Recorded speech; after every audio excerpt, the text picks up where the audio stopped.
With the advances in programming software and using new techniques of high-speed machining, along with the advancing tooling technology, we have gone through and evaluated old part programs and applied this new technique.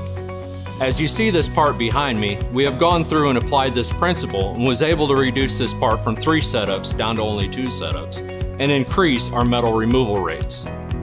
This resulted in the cycle time of the part going from 25 minutes per part to 14 minutes per part, yielding us a 44% decrease without affecting the quality of the product.